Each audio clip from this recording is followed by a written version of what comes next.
Hello friends, नमस्कार। एक बार फिर से आपका स्वागत है। आज का जो वीडियो है उसके अंदर हम कार्डियोवास्कुलर सिस्टम जो है उसका जो डिजीज़ कंडीशन है उससे रिलेटेड आपका जो क्वेश्चन आंसर है उनका आपका डिस्कशन कर रहे हैं। तो फ्रेंड्स, जो वीडियो है उसको आपका लास्ट तक आप देखें और आपसे रिक्वेस्ट है कि आप हमारे चैनल को सब्सक्राइब करें। यदि सब्सक्राइब नहीं किया है तो वीडियो में कमेंट करें, शेयर करें फ्रेंड्स। तो आइए फ्रेंड्स, आपका डिस्कस करते हैं कार्डियोवास्कुलर सिस्टम से रिलेटेड आपका क्वेश्चन आंसर को।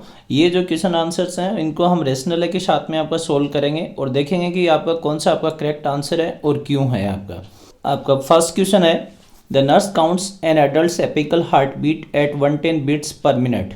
The nurse describes this as. यानी कि आपका क्वेश्चन ये है कि आपका जो एक नर्स है वो आपका जो एक पेशेंट है उसका आपका जो एपिकल पल्स होती है वो आपका काउंट कर रही है और उसका वैल्यू 110 आपका बीट्स पर मिनट आ रहा है। तो नर्स को आपका इसको कैसे डिस्क्राइब करना चाहिए, अर्थात इसका क्या मीनिंग है। आपका एपिकल हार्ट रेट जो है वो 110 बीट्स पर मिनट है। तो ए ऑप्शन है एसिस्टोल, बी ऑप्शन है बाइजेमिनी, सी है टैकीकार्डिया एंड डी है ब्रेडिकार्डिया। तो फ्रेंड्स, एसिस्टोल का अर्थ होता है आपका एब्सेंस ऑफ हार्ट बीट और आपका कार्डियक अरेस्ट। तो आपका कार्डियक अरेस्ट तो यहाँ पे है नहीं क्योंकि आपका 110 बीट्स पर मिनट है। बाइजेमिनी का अर्थ होता है आपका कि जो पल्स है that is present in pairs. जो आपका पल्स है वो आपका पेयर्स के अंदर आ रही है, तो पेयर्स वाली सिचुएशन भी नहीं है यहाँ पे। टेकीकार्डिया आपको पता ही है, जब हार्ट रेट जो है वो आपका 100 आपका बीट्स पर मिनट से अबव होता है तो उस सिचुएशन को आपका टेकीकार्डिया बोल देते हैं। एंड ब्रेडिकार्डिया, जब आपका हार्ट बीट आपका 60 से बिलो होता है तो उसको आपका ब्रेडिकार्डिया बोलते हैं। तो 110 आपका बीट्स है एपिकल पल्स, तो यहाँ पे पेशेंट को टेकीकार्डिया है। आपका सी इसका करेक्ट आपका आंसर है। नेक्स्ट क्वेश्चन है, a client has an elevated AST 24 hours following chest pain and shortness of breath. यानी कि एक पेशेंट है उसको आपका चेस्ट पेन हुआ है एंड साथ में उसको आपका शॉर्टनेस ऑफ ब्रीथ हुआ है, यानी कि उसको सांस लेने में तकलीफ हुई है, सांस उखड़ी है। एंड उसका जब आपका टेस्ट किया गया आपका सीरम में, तो जो AST होता है आपका एस्पार्टेट, जो आपका अमाइनो ट्रांसफेरेज जो एंजाइम होता है वो 24 आवर्स का के अंदर आपका जो है वो एलिवेटेड है, यानी कि आपका रिपोर्ट के अंदर बढ़ा हुआ आया है। This is suggestive of which of the following. ये जो AST 24 आवर्स का आपका जो लेवल बढ़ा हुआ है ये किस बात को आपका सजेस्ट करता है, किस बात को इंडिकेट करता है, दर्शाता है। ए ऑप्शन है गॉल ब्लैडर डिजीज को, बी है लीवर डिजीज को, सी है मायोकार्डियल इन्फ्रैक्शन को, डी है आपका स्केलेटल मसल इंजरी को। तो फ्रेंड्स, आपका जो गॉल ब्लैडर डिजीज होती है उसके केस के अंदर AST जो है वो आपका राइज नहीं होता है। गॉल ब्लैडर डिजीज के केस के अंदर राइट स्केपुलर रीजन जो होता है उसके अंदर पेन की आपका स्थिति होती है, तो आपका गॉल ब्लैडर डिजीज आपका नहीं हो सकता। लीवर डिजीज, तो AST जो है वो बेसिकली आपका लीवर एंड जो आपका मसल्स होते हैं उनके अंदर आपका पाया जाता है। लीवर डिजीज के आपका केस के अंदर आपका हो सकता है AST बढ़ा हुआ, परंतु यहाँ पर क्योंकि आपका जो पेशेंट है उसको chest pain and shortness of breath है, तो लीवर डिजीज के अंदर चेस्ट पेन आपका एंड शॉर्टनेस ऑफ ब्रीथ जो है वो आपका नहीं होते हैं, तो आपका इसलिए लीवर डिजीज होने के आपका इसमें कम चांस है। नेक्स्ट है आपका मायोकार्डियल इन्फ्रैक्शन। तो आपका क्योंकि आपका दो सिम्टम्स हैं, chest pain and shortness of breath, ये मायोकार्डियल इन्फ्रैक्शन को भी आपका इंडिकेट करते हैं।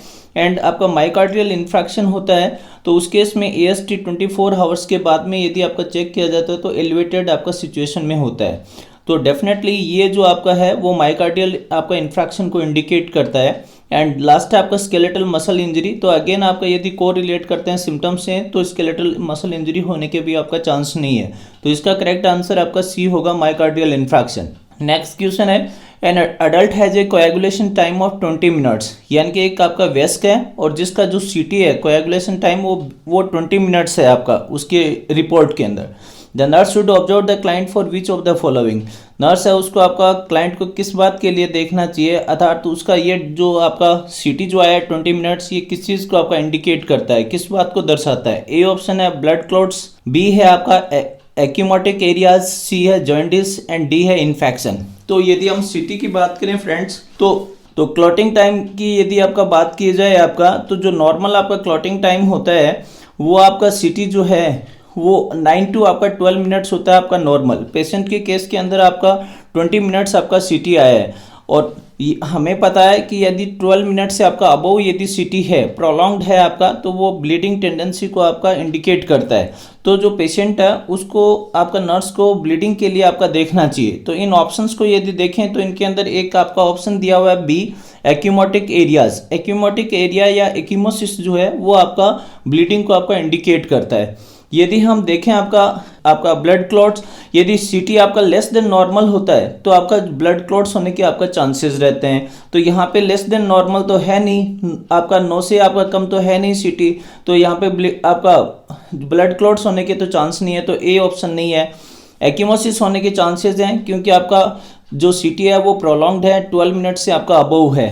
And C, jaundice. तो जॉन्डिस जो है वो आपका आरबीसी डिस्ट्रक्शन या सिकल सेल एनीमिया वगैरह की जो कंडीशन होती है तब आपका जॉन्डिस अपीयर होता है। तो आपका जॉन्डिस के यहाँ पे कोई आपका सिम्टम नहीं है। देन इन्फेक्शन के केस के अंदर आपका रिपोर्ट के अंदर डब्ल्यूबीसी आपका एलिवेटेड आएंगे, तो वो भी आपका नहीं है। तो इसका जो करेक्ट आंसर है वो बी है। एक्यूमोटिक एरियाज के लिए नर्स को पेशेंट को ऑब्जर्व करना चाहिए कि एक्यूमोसिस है या नहीं है, अर्थात जो स्किन है, स्किन के आपका जो लेयर्स हैं उसके अंदर ब्लीडिंग आपका प्रेजेंट है या नहीं है। नेक्स्ट क्वेश्चन है ए प्रोथ्रोम्बिन टाइम टेस्ट, यानी कि पीटी की बात कर रहे हैं। तो prothrombin time test should be performed regularly on persons who are taking which medication, यानी कौन सी आपका जो पेशेंट्स होते हैं जिनके ऊपर रेगुलरली आपका पीटी जो है वो आपका परफॉर्म किया जाता है, जो ये मेडिकेशन आपका लेते हैं आपका। तो ये फ्रेंड्स आपको यदि बात करें हम लोग पीटी का आपका, तो पीटी जो है वो आपका किया जाता है वारफेरिन की इफेक्टिवनेस को आपका चेक करने के लिए, यानी कि जो वारफेरिन है या फिर जो कॉमोदिन होते हैं उसको उसका कितना इफेक्टिव है या उसकी इफेक्टिवनेस है उसको चेक करने के लिए पीटी किया जाता है। एंड जो पीटीटी जो होता है आपका पार्शियल थ्रोम्बोप्लास्टिन टाइम जो है वो आपका हिपेरिन के लिए किया जाता है। यदि इन ऑप्शंस को हम देखें तो आपका ए ऑप्शन दिया हुआ हिपेरिन, तो हिपेरिन के लिए पीटी नहीं करते हैं, पीटीटी करते हैं। आपका पार्शियल आपका थ्रोम्बोप्लास्टिन टाइम को आपका चेक किया जाता है। वारफेरिन, तो डेफिनेटली वारफेरिन जो है उसके लिए आपका पीटी किया जाता है। फिनोबार्बिटोल एंड डी ऑप्शन है आपका डिगॉक्सिन। तो फिनोबार्बिटोल एंड डिगॉक्सिन जो है इनके लिए पीटी या पीटीटी नहीं करते हैं आपका। इनके आपका सीरम लेवल जो है वो चेक किया जाता है आपका जब पेशेंट लॉन्ग टर्म आपका थेरेपी के ऊपर होता है, क्योंकि ये जो ड्रग्स होते हैं इनका आपका सीरम आपका थेरेप्टिक लेवल जो है वो नैरो रेंज का होता है। तो उसको आपका चेक करने के लिए यदि पेशेंट लॉन्ग टर्म के अंदर थेरेपी के ऊपर है तो आपका सीरम लेवल को चेक करते हैं। तो इसका करेक्ट आंसर आपका बी होगा, वारफेरिन के केस के अंदर पीटी किया जाता है। नेक्स्ट क्वेश्चन है which prothrombin time value would be considered normal for a client who is receiving warfarin और कॉमोदिन, यानी कि एक जो पेशेंट है वो आपका वारफेरिन या कॉमोदिन आपका रिसीव कर रहा है तो उसके केस के अंदर पीटी की नॉर्मल वैल्यू आपका क्या होगी। ये आपका क्वेश्चन है, इंपॉर्टेंट क्वेश्चन है फ्रेंड्स, थोड़ा सा समझिएगा इसको।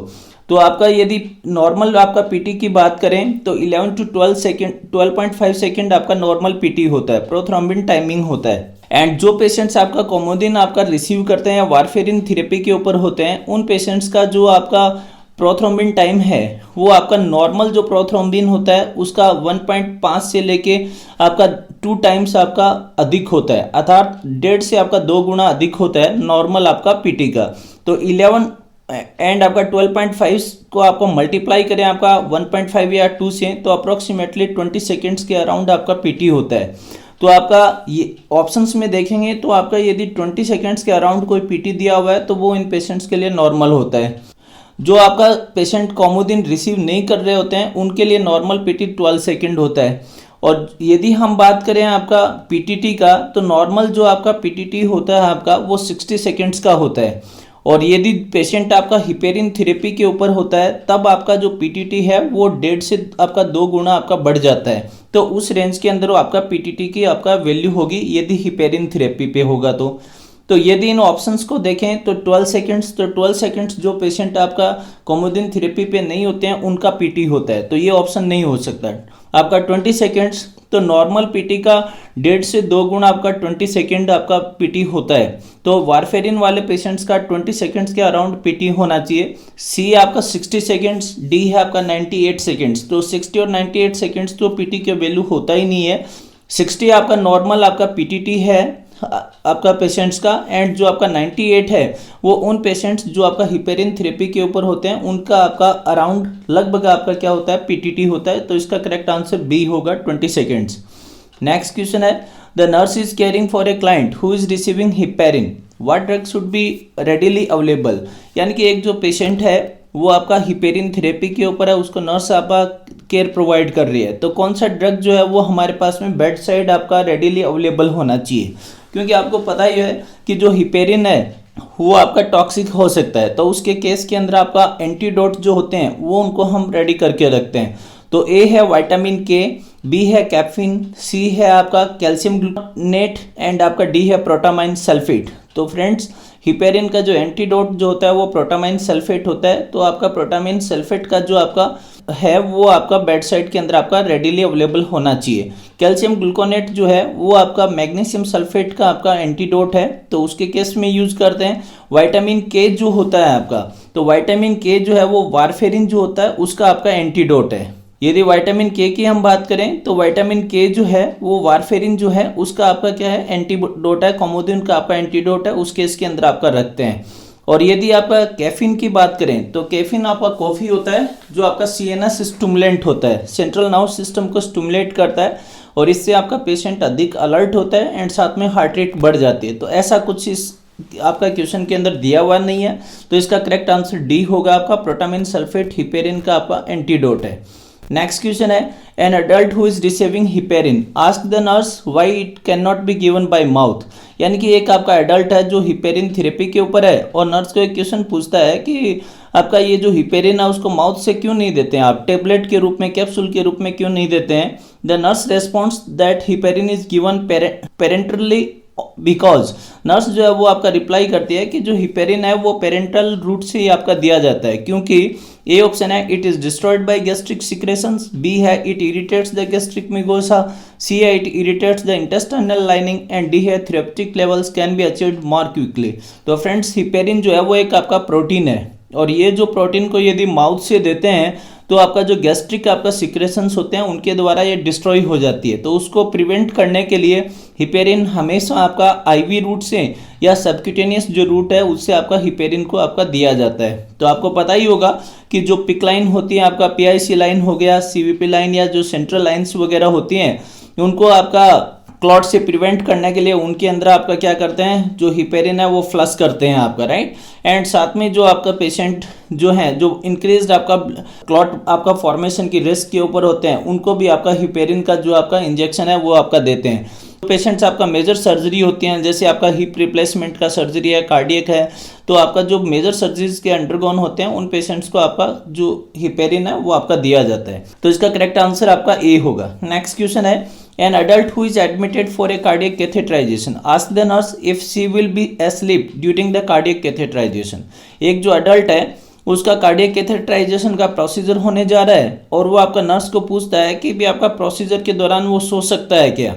What is the best initial response for the nurse to, nurse को आपका क्या बेस्ट आपका उसको रिप्लाई करना चाहिए। ए ऑप्शन है you will be given a general anaesthesia, आपको जनरल एनास्थीसिया आपका दिया जाएगा। बी है you will be sedated but not asleep, आपको सिडेशन दिया जाएगा बट आप सोएंगे नहीं, यानी कि नींद नहीं आएगी आपका, not put on the sleep.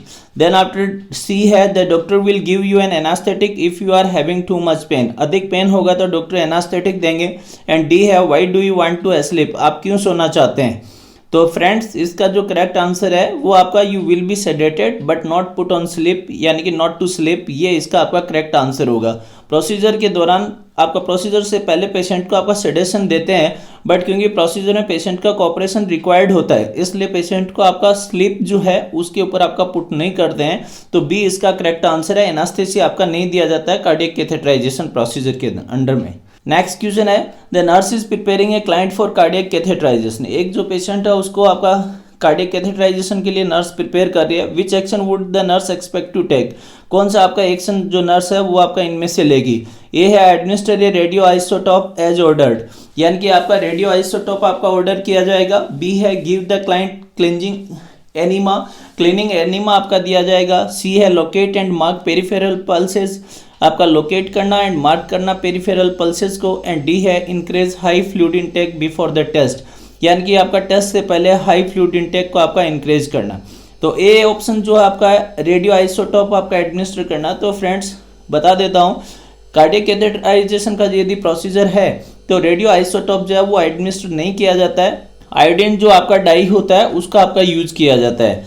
B option है give the client cleaning enema, cleansing anaemia की यहाँ पे आपका रिक्वायरमेंट नहीं है क्योंकि कोई आपका जीआई से रिलेटेड आपका प्रोसीजर नहीं है। Locate and mark peripheral pulses important है, यानी कि आपका जो पेशेंट है उसकी पेरिफेरल पल्सेस को आपका प्रोसीजर से पहले आपका उनकी लोकेशन आइडेंटिफाई करना एंड बेसलाइन वैल्यू का आपका चेक करके रिकॉर्ड करके रखना, क्योंकि रिकवरी टाइम में पोस्ट आपका प्रोसीजर आपका पीरियड के अंदर भी पेरिफेरल पल्सेस को आपका चेक करेंगे। तो सी इसका करेक्ट आंसर है। Increase high fluids intake before the test, test से पहले पेशेंट को 8 आवर्स बिफोर द टेस्ट आपका एनपीओ रखा जाता है, तो फ्लूइड्स दिया नहीं जाता है टेस्ट से पहले। टेस्ट के बाद में जरूर आपका जो डाई होता है उसको फ्लश करने के लिए हाई फ्लूइड्स आपका दिया जा सकता है, तो इसका करेक्ट आंसर है वो आपका सी होगा। नेक्स्ट क्वेश्चन है when a client returns from undergoing a cardiac catheterisation it is most essential for the nurse to, यानी कि जो पेशेंट है वो कार्डियक कैथेटराइजेशन प्रोसीजर से आपका रिकवर हो रहा है, आपका रिटर्न हो गया है, it is most essential for the nurse to, nurse के लिए आपका मुख्य आपका बात जो है वो आपका क्या है, आवश्यक क्या है, क्या स्टेप लेना चाहिए। ए है चेक पेरिफेरल पल्सेस, बी है मेंटेन एनपीओ, सी है apply heat to the insertion site, start range of motion exercises immediately. तो ए ऑप्शन देखें चेक पेरिफेरल पल्सेस, तो इंपॉर्टेंट है, एसेंशियल है, तुरंत आपका प्रोसीजर के बाद में पेरिफेरल पल्सेस को चेक करना चाहिए ताकि बेसलाइन वैल्यू से आपका कंपेयर किया जा सके और आपका एक क्लाइंट की जो आपका हेल्थ स्टेटस है उसके बारे में एक नोट आपका बनाया जा सके। बी है maintain NPO, post procedure NPO maintain करने का आपका रिक्वायरमेंट। सी है apply heat to the insertion site, insertion site के ऊपर आपका हीट अप्लाई करना। तो फ्रेंड्स प्रोसीजर के बाद इंसर्शन साइट के ऊपर हीट अप्लाई नहीं करेंगे क्योंकि हीट जो है वो आपका ब्लीडिंग को प्रमोट करता है आपका, तो कोल्ड जो होता है वो आपका जरूर अप्लाई किया जा सकता है, आइस पैक वगैरह अप्लाई किए जा सकते हैं। Range of motion exercises immediately start नहीं करेंगे क्योंकि उससे आपका ब्लीडिंग का रिस्क है आपका, तो डी भी नहीं होगा, इसका करेक्ट आंसर आपका ए होगा। नेक्स्ट क्वेश्चन है the nurse is teaching an adult who has angina about taking nitroglycerin, nurse जो है वो आपका एक पेशेंट को टीच कर रही है जिसको एंजाइना की कंडीशन है और जो नाइट्रोग्लिसरीन ले रहा है, एनटीजी ले रहा है। The nurse tells him he will know the nitroglycerin is effective when, यानी कि नर्स उसको बताती है कि वह जानती है कि नाइट्रोग्लिसरीन आपका कब आपका इफेक्टिव होगा, कि भाई वह जानता है कि नाइट्रोग्लिसरीन कब इफेक्टिव होगी, ये बात आपका नर्स उसको बताती है। तो ए है he experiences tingling under the tongue, tongue के नीचे टिंगलिंग सेंसेशन है। बी है आपका his pulse rate increases, pulse rate आपका बढ़ी हुई है। एंड सी है हिज पेन सबसाइड्स, पेन जो है वो आपका कम होता है। His activity tolerance increases, activity tolerance जो है वो आपका इंक्रीज होता है। तो ए ऑप्शन को हम देखें टिंगलिंग सेंसेशन अंडर टंग जो है वो आपका ड्रग की पोटेंसी को आपका इंडिकेट करता है, तो ये लेकिन आपका ये नहीं बता रहा है कि आपका एनटीजी जो है वो इफेक्टिव है या नहीं है, तो इसलिए ए ऑप्शन नहीं होगा। बी ऑप्शन है his pulse rate increases, pulse rate आपका इंक्रीज हो जाता है। तो फ्रेंड्स पल्स रेट आपका यदि पेन होता है तो इंक्रीज रहता है, पेन यदि रिड्यूस होगा तो पल्स रेट आपका क्या होना चाहिए, कम होना चाहिए। और एनटीजी यदि इफेक्टिव है, पेन रिड्यूस होता है तो पल्स रेट बढ़ी हुई नहीं होनी चाहिए, कम होनी चाहिए, तो इसलिए आपका बी भी नहीं है। हिज पेन सबसाइड्स, एनटीजी आपका इफेक्टिव हम तब मानते हैं जब आपका पेन उसका क्या होता है, डिक्रीज हो जाता है आपका, तो सी इसका करेक्ट आंसर होगा। डी है his activity tolerance increases, activity tolerance increase होना एक अच्छी बात है, बट यहाँ पे मेन जो एनटीजी जो दी जाती है एंजाइना के केस में वो पेन को आपका कम करने के लिए दी जाती है, तो एनटीजी की आपका इफेक्टिवनेस को आपको देखना है, तो पेन उसका रिड्यूस होना चाहिए, सी इसका करेक्ट आंसर है। नेक्स्ट क्वेश्चन है an adult client is admitted with A diagnosis of left sided congestive heart failure, यानी कि एक अडल्ट पेशेंट है जिसको आपका लेफ्ट साइडेड कंजेस्टिव सीएचएफ के साथ में एडमिट किया गया है, के डायग्नोसिस के साथ में एडमिट किया गया है, which assessment finding would most likely be present. तो इस केस के अंदर आपका left sided congestive heart failure के केस के अंदर कौन सा आपका असेसमेंट फाइंडिंग आपका वहाँ पे प्रेजेंट होगा, मोस्ट इंपॉर्टेंट या मोस्ट लाइकली है आपका। ए है डिस्टेंडेड नेक वेन, बी है डिसनिया, सी है हिपेटोमेगाली, डी है आपका पिटिंग एडिमा।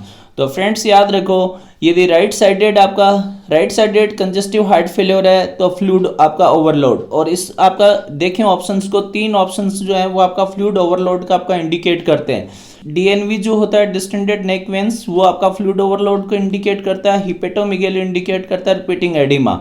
तो और ये तीनों ही जो है वो आपका right sided congestive heart failure के आपका सिम्टम है। तो एक बचता है आपका dyspnoea, left sided congestive heart failure के केस के अंदर आपका पल्मोनरी कंजेशन की वजह से पेशेंट को डिसनिया रहता है, तो इसका करेक्ट आंसर आपका बी होगा। नेक्स्ट क्वेश्चन है डिगोक्सिन यानी आपका डिगोक्सिन एंड फ्यूरोसेमाइड यानी कि Lasix are ordered for client who has congestive heart failure, यानी कि एक कंजेस्टिव हार्ट फेल्योर का आपका पेशेंट है जिसको आपका फ्यूरोसेमाइड, लेसिक्स एंड आपका डिगोक्सिन ऑर्डर किया गया है। Which of the following would the nurse also expect to be ordered for this client, इनमें से कौन सा आपका और नर्स उम्मीद कर सकती है कि उसके केस में आपका डॉक्टर के द्वारा ऑर्डर किया जाएगा। तो फ्रेंड्स आपका समझिए दोनों ड्रग्स को, आपका लेसिक्स जो होती है वो आपका क्या है, तो फ्रेंड्स जो डिगोक्सिन एंड जो फ्यूरोसेमाइड आपका ऑर्डर की गई है, तो इसके अंदर आपका जो फ्यूरोसेमाइड जो होती है, लेसिक्स जो है वो आपका पोटेशियम डिप्लेटिंग आपका डायूरेटिक्स है, अर्थात जो पोटेशियम जो होता है वो आपका बॉडी से आपका फ्लश हो जाता है इस केस के अंदर पेशेंट। और यदि आपको पता ही होगा कि यदि पोटेशियम का आपका लेवल आपका लो होता है तो आपका जो डिगोक्सिन टॉक्सिसिटी होने के आपका जो चांसेस हैं वो आपका बढ़ जाते हैं। तो आपका पोटेशियम को डिप्लेट होने से आपका रोकना है, उसकी कमी को आपका रोकना है, तो आपका साइड के अंदर डॉक्टर जो है वो किसको आपका ऑर्डर करेंगे, यानी कि पोटेशियम को अभी आपका एडमिनिस्ट्रेशन को सप्लीमेंटल पोटेशियम को आपका ऑर्डर करेंगे। तो ए केस में देखा जाए तो पोटेशियम, बी है कैल्शियम, सी है आपका एस्प्रिन एंड डी है कोमोदिन। तो आपको पता ही होगा कि कैल्शियम जो है उसको आपका कोई रिलेशन नहीं है डिगोक्सिन एंड फ्यूरोसेमाइड के साथ में, एंड सी है एस्प्रिन। एस्प्रिन जो होता है वो आपका पता ही होगा यदि क्लॉट्स वगैरह होते हैं तब आपका, एंड आपका कोमोदिन है वो भी आपका क्लॉट वगैरह को प्रिवेंट करने के लिए, तो वैसा भी यहाँ पे नहीं है। तो डिगोक्सिन एंड फ्यूरोसेमाइड ऑर्डर किया गया है तो डेफिनेटली जो डॉक्टर है वो सप्लीमेंटल पोटेशियम जो है उसको आपका ऑर्डर करेंगे, क्योंकि आपका पोटेशियम जो है उसकी आपका कमी नहीं होनी चाहिए। यदि पोटेशियम का सीरम लेवल आपका डिक्रीज होगा तो डिगोक्सिन की टॉक्सिसिटी होने के चांसेस आपका बढ़ जाएंगे, तो उसको प्रिवेंट करने के लिए पोटेशियम सप्लीमेंटल आपका ऑर्डर करना पड़ेगा। तो ए इसका करेक्ट आंसर है। नेक्स्ट क्वेश्चन है an adult is diagnosed with hypertension, एक आपका अडल्ट पेशेंट है जिसको हाइपरटेंशन का आपका डायग्नोसिस हुआ है। ही इज प्रेस्क्राइब्ड क्लोरथायाजिड यानी डाईयूरिल 500 mg/PO, यानी कि उसको क्लोरथायाजिड जो है डाईयूरिल जो है वो आपका PO आपका प्रेस्क्राइब किया डॉक्टर ने। What nursing instruction is essential for him, तो उसके लिए क्या आपका नर्सिंग इंस्ट्रक्शंस निर्देश आप उसको देंगे जो आवश्यक है।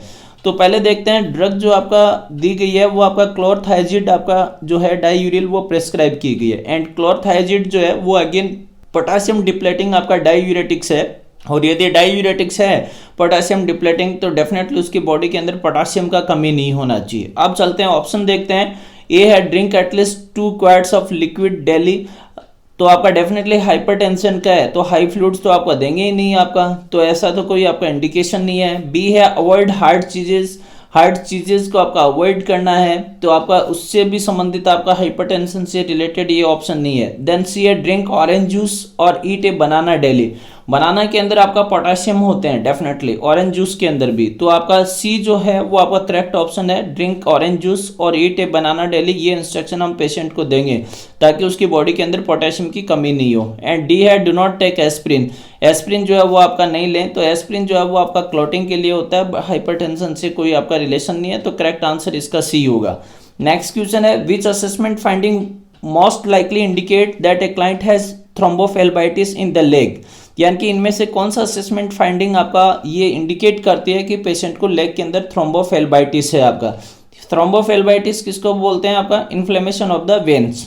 ए है आपका डिमिनिश्ड पिडल पल्सेस, पिडल पल्सेस का आपका डिक्रीज होना, तो पिडल पल्सेस का आपका डिक्रीज होना इसका अर्थ ये हुआ कार्डियक जो आपका आउटपुट है उसका आपका कम होना, आपका लो आपका बीपी वगैरह का जो केस होता है उस केस के अंदर आपका, तो पिडल पल्सेस का आपका डिक्रीज होना थ्रोम्बोफेल्बाइटिस जो है उसको आपका इंडिकेट आपका नहीं करता है। बी है colour changes in the extremities when elevated, extremities को आपका यदि एलिवेट करते हैं आपका तो कलर चेंजेस, तो कलर चेंजेस इन एक्सट्रीमिटीज आपका तब होता है जब आर्टीरियल इनसफिशिएंसी होती है, तब आपका एक्सट्रीमिटीज का जो कलर है वो आपका चेंज होता है।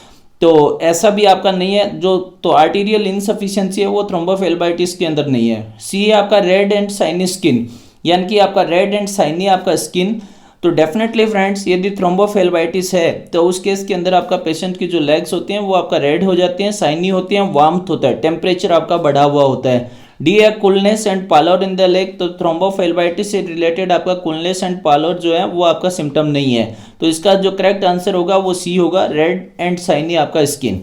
नेक्स्ट क्वेश्चन है what should be included in the teaching plan for an adult who has hypertension, यानी कि आपका एक एडल्ट है जिसको हाइपरटेंशन है तो उसके टीचिंग प्लान के अंदर इनमें से कौन सा ऑप्शन आपको इंक्लूड करना चाहिए। ए है reduce dietary calcium, dietary calcium को आपका रिड्यूस करना। तो फ्रेंड्स कैल्शियम और हाइपरटेंशन का रिलेशन नहीं है आपका, तो ये एडवाइस आपका नहीं देंगे। बी है avoid aerobic exercises. Aerobic exercises जो हैं वो हाइपरटेंशन को आपका कम करने के अंदर या बीपी को कंट्रोल करने में हेल्प करते हैं, और यहाँ पे अवॉइड के लिए कह रहे हैं तो अवॉइड करने के लिए नहीं कहेंगे आपका। सी है reduce alcohol intake. Alcohol intake को आपका कम करना। तो डेफिनेटली फ्रेंड्स अल्कोहल जो है वो आपका हाइपरटेंशन को क्या करता है, बढ़ाता है। तो जो पेशेंट का अल्कोहल इंटेक है उसको लिमिट कर देंगे। 2 पैक्स जो होते हैं वो आपका पर डे के हिसाब से आपका, उससे ज़्यादा आपका नहीं आपका, तो अल्कोहल को लिमिट करना है। डी है लिमिट फ्लूइड इंटेक। तो फ्लूइड इंटेक जो है वो आपका जब तक डॉक्टर का प्रेस्क्रिप्शन नहीं है उस तब तक आपका रेस्ट्रिक्ट नहीं करते हैं। हम हमारी तरफ से उसको फ्लूइड लेने के लिए मना नहीं करेंगे क्योंकि ये डेंजरस हो सकता है। तो इसलिए आपका सी जो है वो करेक्ट आंसर है, reduce alcohol intake. Next question है the nurse is caring for an elderly client. एक आपका वर्ध आपका क्लाइंट है, ओल्ड एज क्लाइंट है जिनका आपका केयर कर रहे हैं, who has congestive heart failure और उनको CHF है, एंड इज टेकिंग डिगॉक्सिन और डिगॉक्सिन ले रहे हैं। The client should be monitored for which of the following science of toxicity. यानी कि इनमें से आपका जो क्लाइंट है उसको डिगॉक्सिन की टॉक्सिसिटी के कौन से साइन के लिए आपको चेक करना चाहिए। ए है डिसओरिएंटेशन, बी है वेट गेन, सी है कॉन्स्टिपेशन, डी है डिसनिया। तो फ्रेंड्स यदि ये साइन देखें तो इनमें से ए डिसओरिएंटेशन एंड कन्फ्यूजन।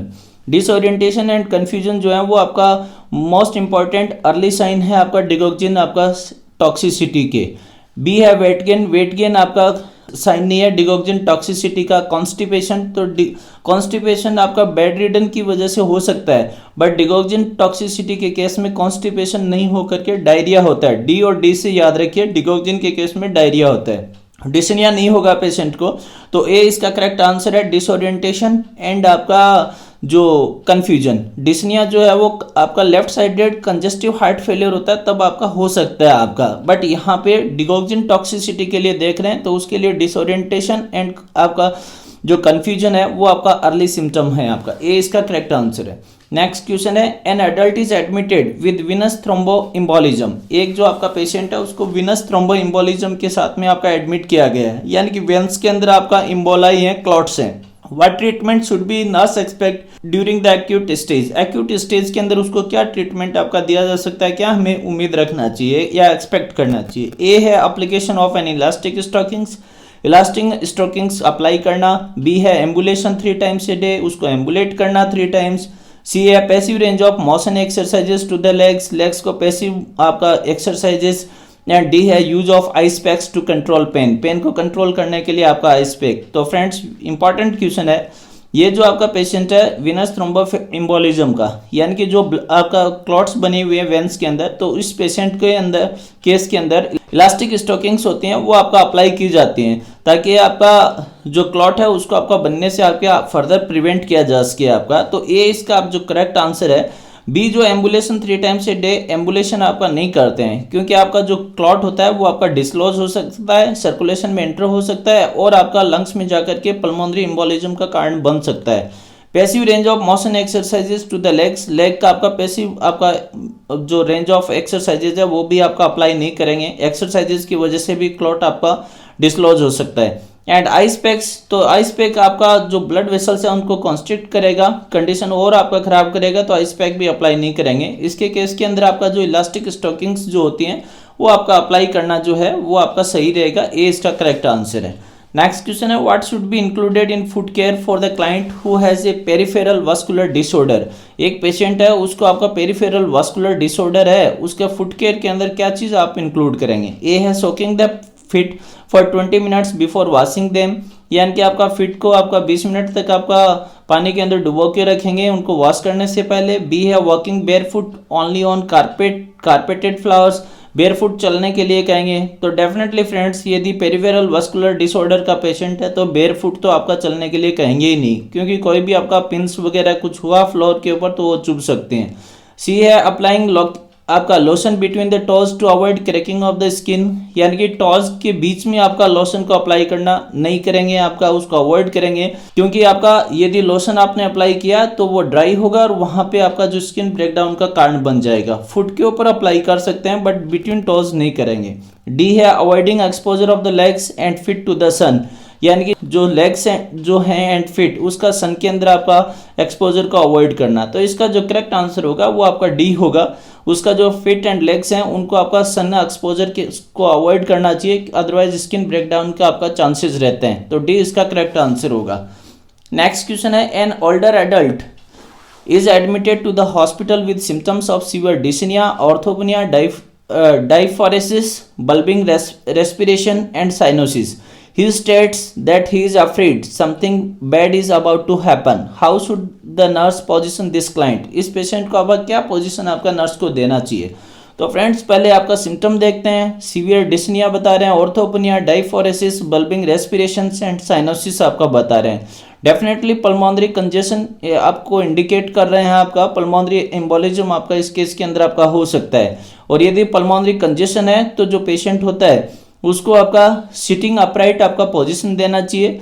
आपका सिटिंग अपराइट पोजीशन इसलिए आपका दे रहे हैं ताकि आपका लंग्स जो है उनको आपका फ्लूइड जो है वो हार्ट से आपका कम जाए और आपका हार्ट जो आपका वेन्स हैं आपका हार्ट है उसी के अंदर आपका फ्लूइड्स आपका रहे। और यदि आपका लंग्स के अंदर फ्लूइड कम जाएगा तो डेफिनेटली आपका उसके जो सांस लेने की जो ये परेशानी हो रही है वो आपका कम होगी। Head lower than fit definitely नहीं देंगे, लोअर देन फिट देंगे तो कंडीशन और आपका वर्स हो जाएगी। फ्लूइड आपका हार्ट से अधिक आपका ब्लड जो है वो आपका लंग्स के अंदर जाएगा। आपका supine and prone, supine and prone position जो है वो भी आपका नहीं देंगे, उसके अंदर भी आपका पेशेंट को जो आपका ये रेस्पिरेटरी आपका सिम्टम्स है उनमें रिलीफ नहीं मिलेगा। सिटिंग अपराइट पोजीशन के अंदर दोनों पर्पज सॉल्व होंगे, एक तो आपका फ्लूइड कम जाएगा एंड दूसरा उसका जो एब्डोमिनल जो आपका ऑर्गन्स हैं वो आपका डिस्प्लेस होंगे, जिससे डायफ्राम जो है उसको आपका स्प्रेड होने के अंदर आपका या फिर उसको रिलैक्स होने के अंदर भी आपका हेल्प में मिलेगी। आपका जो वर्कलोड ऑफ ब्रीथिंग है वो आपका कम हो जाएगा, जिसकी वजह से पेशेंट जो है उसको आपका सांस लेने में आराम होगा। तो इसका जो आपको पोजीशन होगी वो सिटिंग अपराइट होगी आपका। थैंक यू फ्रेंड्स, ऐसे हमारे और भी वीडियोस देखते रहिए।